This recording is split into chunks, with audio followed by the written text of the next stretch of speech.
You know the people who are saying they dislike the look of a large chest? Guys who can't get a large chest. Let's be honest. Alright guys, we got Greg Doucette today, and he's going to go ahead and tell us why people in the bronze area did not have a lot of chest development. Let's see what he says, and I'm going to share my opinion based on what he says.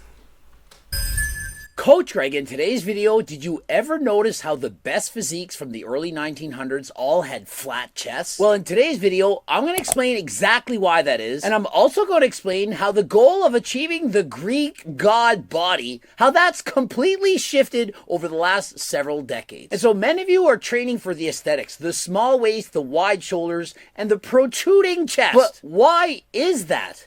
And why is it that the best physiques of 100 years ago look completely different than the best physiques of today? I know you're thinking, it's obviously steroids, it's SARMs, but that's not actually the answer. And so let's start by examining some of the best physiques. I mean, I'm going to have to disagree right there. I think it may not be completely the answer because maybe he's going to mention a few exercises or something that they weren't doing, but it is a huge part of what the difference is. There's a huge difference of what you can achieve naturally and what you can achieve enhanced. Let's keep that clear. From the Bronze Era. There was one man who played a crucial role in the birth of modern bodybuilding as we know it today. Eugene Sandow. And in case you've never heard of Eugene Sandow, have you ever heard of the Mr. Olympia? They literally have the Sandow Trophy. It's named after him. And so if you're a competitive bodybuilder butt naked today, you have Eugene Sandow as thanks to what we're doing right now. And so what he did was he traveled the world to copy the statues from the past. Now remember, thousands of years ago, there were no cell phones. You couldn't do selfies. You couldn't take photos of what you look like. And so people, they built statues. Took months and months of dedication. And so if you want to look to what the Greek god... Damn, that guy has some gyno. Look at them feminine nipples. Gotta watch your estrogen, my man. Too much soy. Gods of thousands of years ago look like? Well, look no further than their statues. And so that's exactly what Eugene Sandow set out to do. And so he traveled the world looking at statues and said, I'm going to build a physique that emulates those Greek gods from the past. And that he did. Check out the guy's physique. Absolutely amazing. But in comparing his physique back then to those athletes of today, who are of course natural, you can see one noticeable difference. The size of his chest. In comparison to guys of today, it's a lot smaller. But why is that? Sandow did a fine job of this, and it's safe to say that he truly managed to turn his body into that of a Greek god. And notice the stash. Perhaps Chris Bumstead, when wearing the stash, is actually throwing homage to Eugene Sandow. And so just look at the statues and look at Eugene Sandow. He literally is shredded. The guy's single-digit body fat. He looks incredible, but he doesn't have a thick, overflowing chest. It doesn't protrude beyond the abdominals. In comparison, look at a guy like Alex Eubank or Chris Evans. Their chests, they stick out further than last time. And if you look at the competitive stage, look at Arnold Schwarzenegger, or going even further back, Steve Reeves. These guys had incredible chest developments, but they're trying to represent the Greek god aesthetics. And so in today's athlete, when you close your eyes and imagine your dream physique, and perhaps it's that Greek god, do you picture a guy... If I were to imagine my dream physique, it would be Goku. With a smaller chest that doesn't protrude past the abdominals? Or do you picture a guy with a thick, massive, and juicy chest? I think most of you would prefer the guy with the juicy chest. But why is that? Why do we now prefer larger chests than those from the past? Just think of it. The ancient Greek gods, they never had massive chests, so why do we want them today? Well, the answer is simple. They never had the machinery, the equipment to train those muscles back in the day, nor did they even work out. Thousands of years ago, people never went to the gym. They never trained their bodies specifically just for aesthetics. Do you think thousands of years ago, people would look down in the river and say, well, I feel fat. I have some love handles here on the side. I should probably cut out some of those carbs that I'm taking in. Maybe I'm going to go on a keto diet. I'm only going to eat animals. Oh, I'm going to pass up on the potatoes and the corn. I don't want any of that. I'm going carnivore. Of course not. They just wanted to survive. And so the physiques they attained were through hard work. And in the real world, doing normal daily casts, how often do we use our chest? I mean, I doubt thousands of years ago people were never concerned with aesthetics.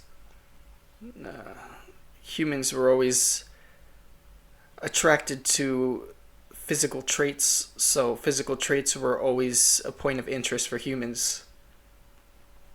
So I would have to disagree with that, with them not being concerned at all with aesthetics, because they want to attract partners as men, right?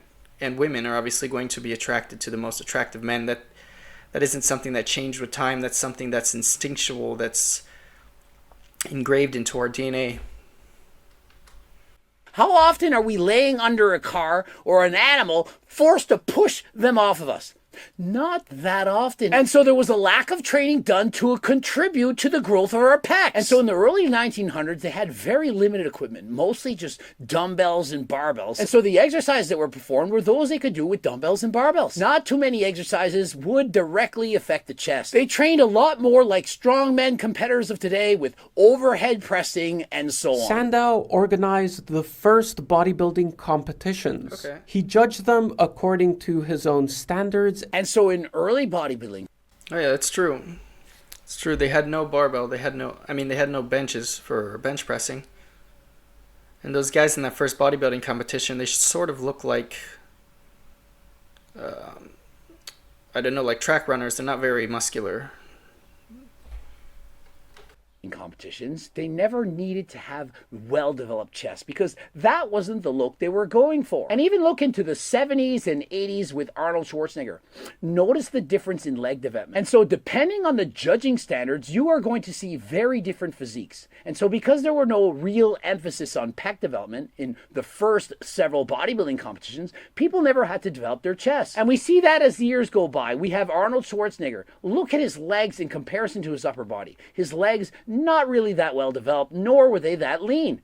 In comparison, fast forward today, guys have shredded glutes, amazing quads, amazing everything. Well, sometimes a little too amazing, and it results in the distension of the abdominals. You know, a GH gut, aka a bubble gut. Yeah. During the Bronze era, training equipment was essentially limited to dumbbells, barbells, and very little else. And so imagine training your legs in the 40s if you didn't have a squat rack. I know when I first started training in the basement when I was 10 years of age, never had a squat rack. I quite literally had to pick the weight up off the floor, lift it over my head, put on my back, and do my squats at that point. Then press it over and put it on the ground. Not only did that force me to lift lighter weights for my legs, but also made it difficult to unload the bar off. Oh, I agree 100%. I think it would be extremely difficult to form large legs without at least doing some squats every once in a while, or leg presses. And it sounds like they didn't have leg presses either, so I have to agree with that 100%, because when I first started lifting, the only thing I had was a bench and a leg extension machine, and my legs were definitely very skinny, and I didn't see any improvement into my legs until I started doing squats regularly, deadlifts regularly. And obviously leg extension is good, but implement it with squats and deadlifts and all, in leg press and all the variety of machines that you would use now. My shoulders when I was done the set. But in the world of bodybuilding, we're always trying to push the envelope. Bigger and leaner, the better. And so every year, people keep finding ways to get bigger, to get leaner, to have larger muscles. And so with the creation of the bench and the bench press to target specifically the pectoral muscles, of course, people's chests were going to get a lot bigger. And so when you went to bodybuilding contests and you saw a guy with thick and juicy chest in comparison to guys who didn't, well, who do your eyes get drawn to? And so despite the fact that the Greek gods never had that juicy looking chest, you're still thinking, wow, I want that physique. The one with the chest, the one that no one else has. The only horizontal... I have to agree with him to a certain extent, because I think having a large chest and it being aesthetic has to do greatly on genetics, because I've seen some people who have large chest muscles that are not very aesthetic. They tend to look kind of like muscular breast, or at least, especially when they have a shirt on, there's like a limit to how big you want your chest to be in comparison to your other muscles, or else you're going to look like you have boobs. I mean, I don't think that's a good look, but it also depends on what you want. But I would say that it's better to have a proportionate chest than an extremely large chest that looks like boobs in comparison to the rest of your body. I don't really find that aesthetic personally. Yeah, I would say, like, unless you have a chest like Arnold, that's very aesthetic. So that would be an exception. Can't really think of anybody off the top of my head that has a chest that looks like boobs that's famous. Maybe like Terry Crews. I mean, his are proportionate, but imagine Terry Crews' chest muscles, but with the rest smaller. It wouldn't look as good. Or if his chest was proportionately bigger than the rest of his muscles, his genetics would make it look sort of like boobs. It wouldn't really look as well as like Arnold having a proportionally bigger chest. It depends greatly on genetics, in my opinion. Don't think everybody looks good with a huge chest.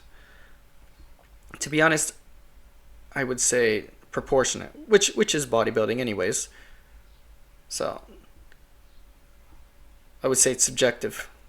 That's all I have to say. I'm going to peace out. I'm not going to watch the rest of the video because I think it's pretty redundant. It's probably going to be more explanation of the same thing. I'll catch you guys next time.